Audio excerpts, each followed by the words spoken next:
हरियाणा की हर अपडेट के लिए बेल आइकन दबाएं और सब्सक्राइब करें STV हरियाणा न्यूज।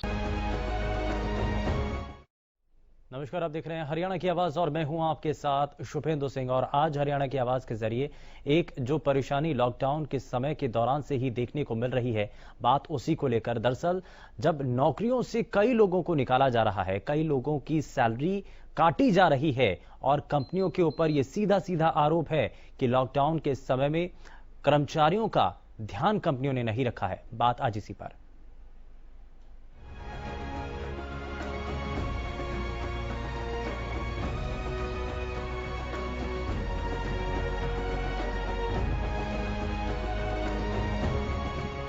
और इसलिए हम कह रहे हैं कि रोजगार पर संकट बन चुका है, क्योंकि कोरोना काल में कई लोगों की सैलरी कटकर उनको मिली, लेकिन अब जब उनको काम पर वो वापस लौटे हैं तो वहां पर उनको बाहर का रास्ता दिखा दिया गया। इससे उनकी कमर टूट चुकी है। फरीदाबाद में दरअसल जेसीबी कंपनी ने अपने सैकड़ों कर्मचारियों को नौकरी से निकाल दिया, जिसके बाद कामगारों पर रोजी रोटी का संकट बन चुका है। कामगारों की माने तो वो कंपनी में पिछले 20 से 25 साल से नौकरी कर रहे हैं, लेकिन अब उनको एक मैसेज दिया गया है और उनका गेट बंद कर दिया गया है। लॉकडाउन के दौरान उनके पास मैसेज भेजा गया कि उनका फुल एंड फाइनल हिसाब किया जा रहा है। कंपनी में प्रोडक्शन भी अच्छी चल रही है, लेकिन उसके बावजूद भी कर्मचारियों को कंपनी ने बाहर का रास्ता दिखा दिया है, कर्मचारियों को बाहर निकाल दिया है। और इसको लेकर के आप क्या कहना चाहते हैं वो हमारे साथ जुड़ करके बता सकते हैं।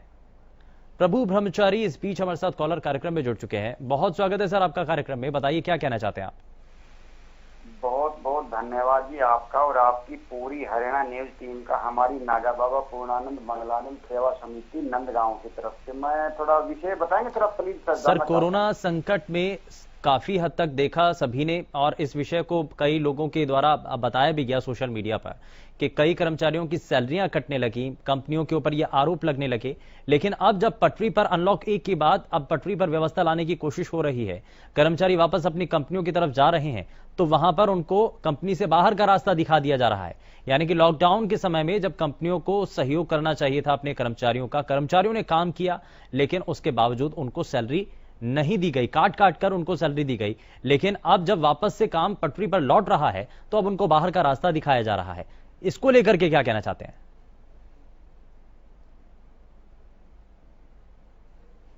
जो अपने जो कर्मचारी हैं ये काम करते रहे, काम की वजह से पूजा होती है। तो इस कोरोना की जो महामारी चल रही है, इस दौरान इन कर्मचारियों का क्या कसूर है? जब काम नहीं चलता है तो कर्मचारियों का तो कोई कसूर नहीं है, तो ऊपर से भगवान का ही शंकर, भगवान का ही संकट समझो। ऊपर भगवान ने हमारे ऊपर संकट दे दिया तो इसे हमें हंसी हंसी झेलना चाहिए। और कंपनियां तो मोस्टली तो अपने प्रॉफिट के लिए होती हैं, ये नहीं एक देखती कि ये कर्मचारी है तेरा है, इसको क्या तकलीफ है, क्या दुख है। उनको तो प्रॉफिट चाहिए, पैसा चाहिए। कर्मचारियों की सूद बूद लेने वाले तो बहुत ही कम होते हैं। मोस्टली जो कंपनियां होती हैं वो तो खाली यही दिखावे के रूप में होती हैं कि चंद दिनों में करोड़पति बनना, अरबपति बनना और टॉप 10 की सूची में आना कि 5वां स्थान है इनका पैसे में, इनका 6वां स्थान है। बस उनमें यही खुशी होती है। उनको मजदूरों से कोई लेना देना नहीं होता। और वाकई में मजदूर तो एक रीढ़ की हड्डी होती है देश की। मजदूर जो होती है उसकी हर संभव सहायता करनी चाहिए हर प्रकार से। और इस कोरोना के टाइम तो कंपनी ने अपने प्रॉफिट में से भी, जब इन्होंने इनको कमा कर दिया प्राइवेट कंपनी को, प्राइवेट कंपनियां तो मजदूर को बिल्कुल जो ब्लड होता है वो खून पसीने की कमाई होती है, बिल्कुल अंदर से डबल तो क्या ट्रिपल तक चूस लेती है और फिर उनको वो सैलरी देती है।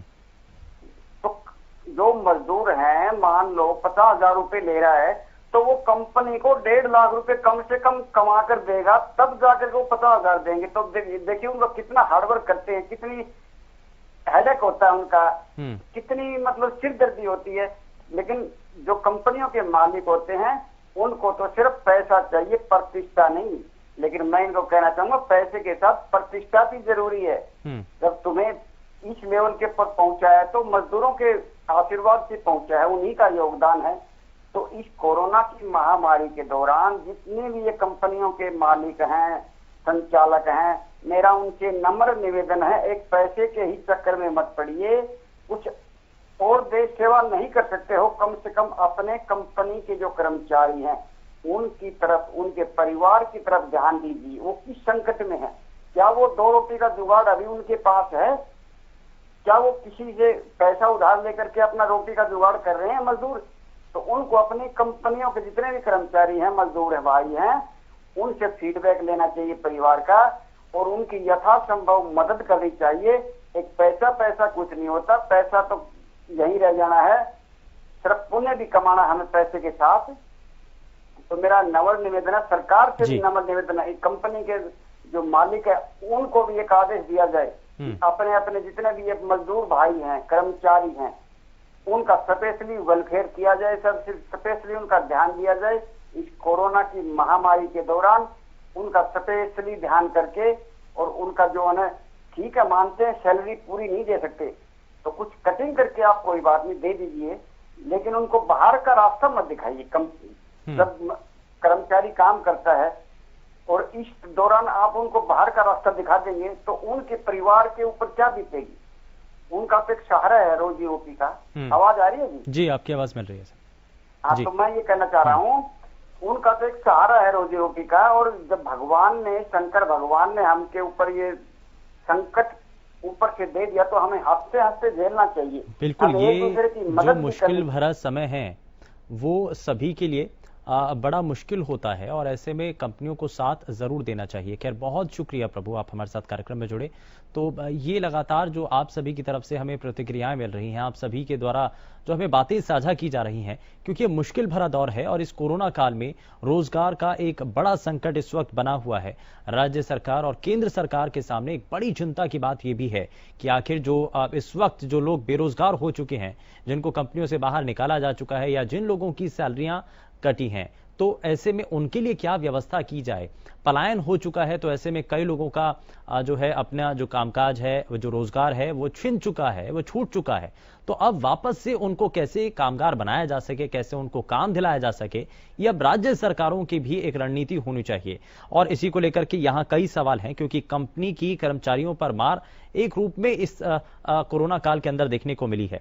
नौकरी छीनने का अब एक डर लोगों के अंदर सता रहा है, जो कामगार इस वक्त काम भी कर रहे हैं।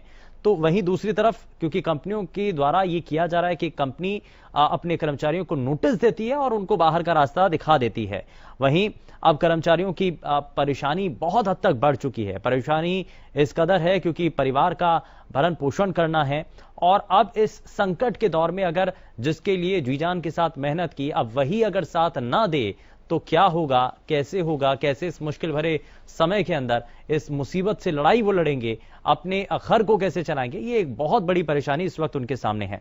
वहीं 86% लोगों को नौकरी जाने का डर सता रहा है। एक रिपोर्ट के जरिए ये भी कहा जा रहा है, एक रिपोर्ट के जरिए ये जानकारी सामने आई है कि 86% लोग नौकरी जाने के डर से, उनको ये डर जो है हर वक्त सता रहा है। लेकिन ऐसे में सवाल कई हैं। सवाल यह कि कोरोना काल में रोजगार संकट आखिर क्यों बन रहा है? पलायन जिन लोगों ने किया, जिनका रोजगार अब छूट चुका है, क्या ऐसे में केंद्र और राज्य सरकारें इस तरफ कुछ ध्यान देगी? हालांकि राज्य सरकार हरियाणा वासियों को प्राथमिकता देने के लिए कोशिश कर रही है, तो क्या उसमें अब हरियाणा वासियों को लाभ मिल पाएगा, यह भी देखना होगा। लेकिन यहां रुक रहे हैं एक छोटे से ब्रेक के लिए।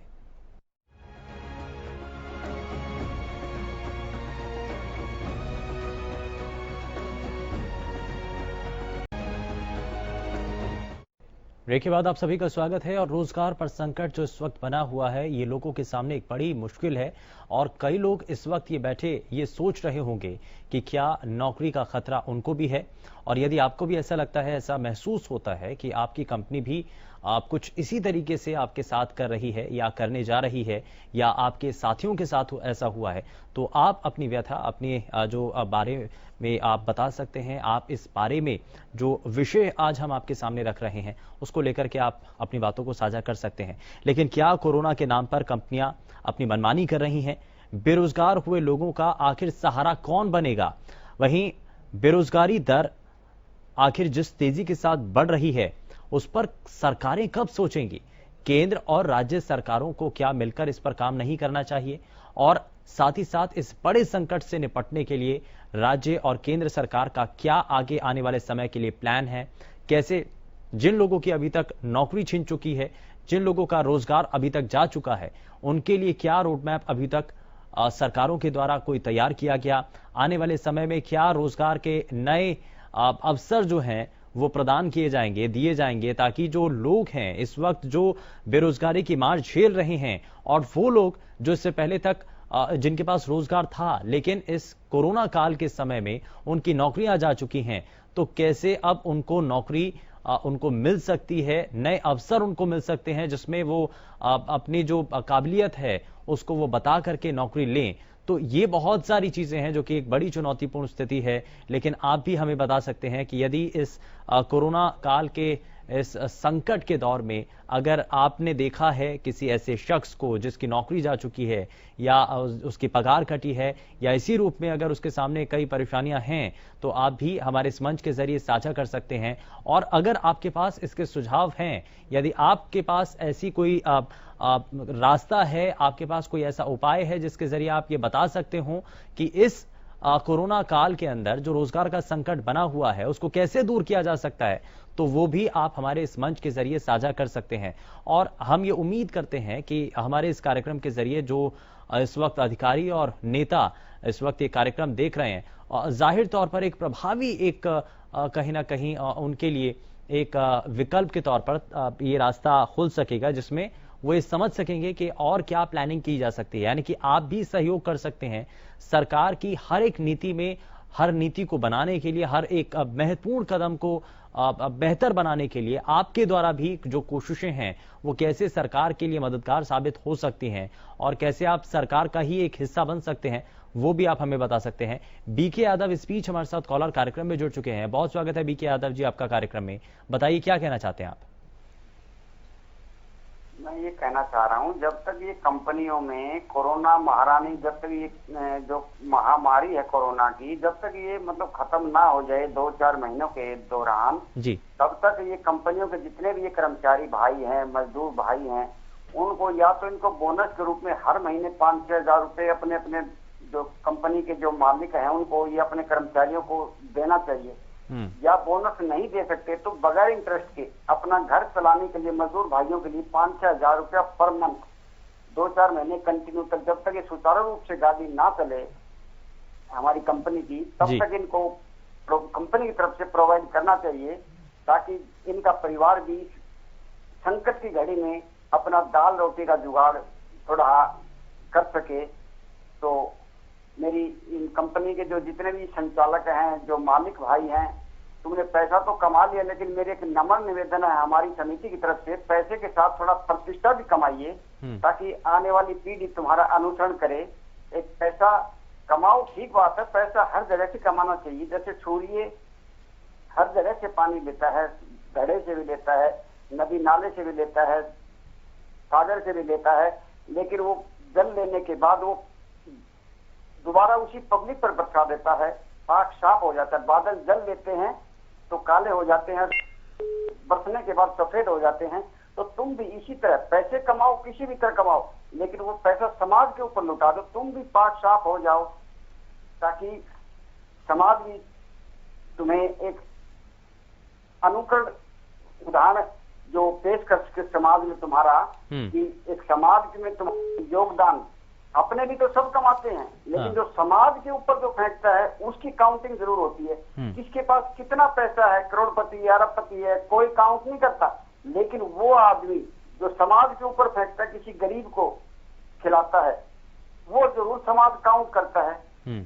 तो मेरा निवेदन है, इस संकट की घड़ी में जितनी मदद हो सके, कंपनी के मालिक नहीं, जितनी भी 125 करोड़ जनता है, आपस में जितना जिसका सहयोग बन सके किसी प्रकार से भी, जब तक ये संकट की घड़ी हमारे ऊपर छाई हुई है, तब तक आम आदमी बच्चे से लेकर बूढ़े तक किसी भी प्रकार से वो सेवा कर सकता है।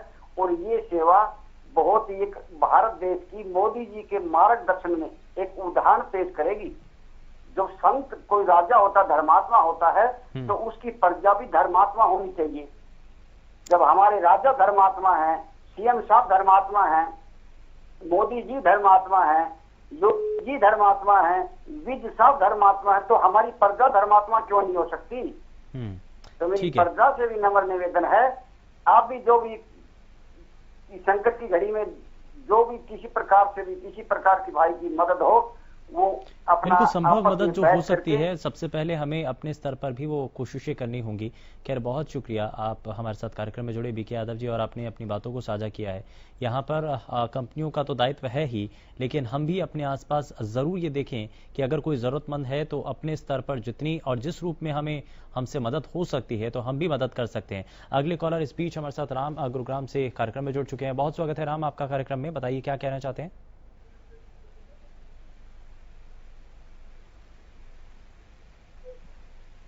राम, मुझे सुन पा रहे हैं आप? हेलो राम, बहुत स्वागत है आपका कार्यक्रम में, बताइए क्या कहना चाहते हैं। जी, नमस्कार। नमस्कार जी। सर जी, कुछ कहना आसान है, जुबान से करना बहुत मुश्किल है।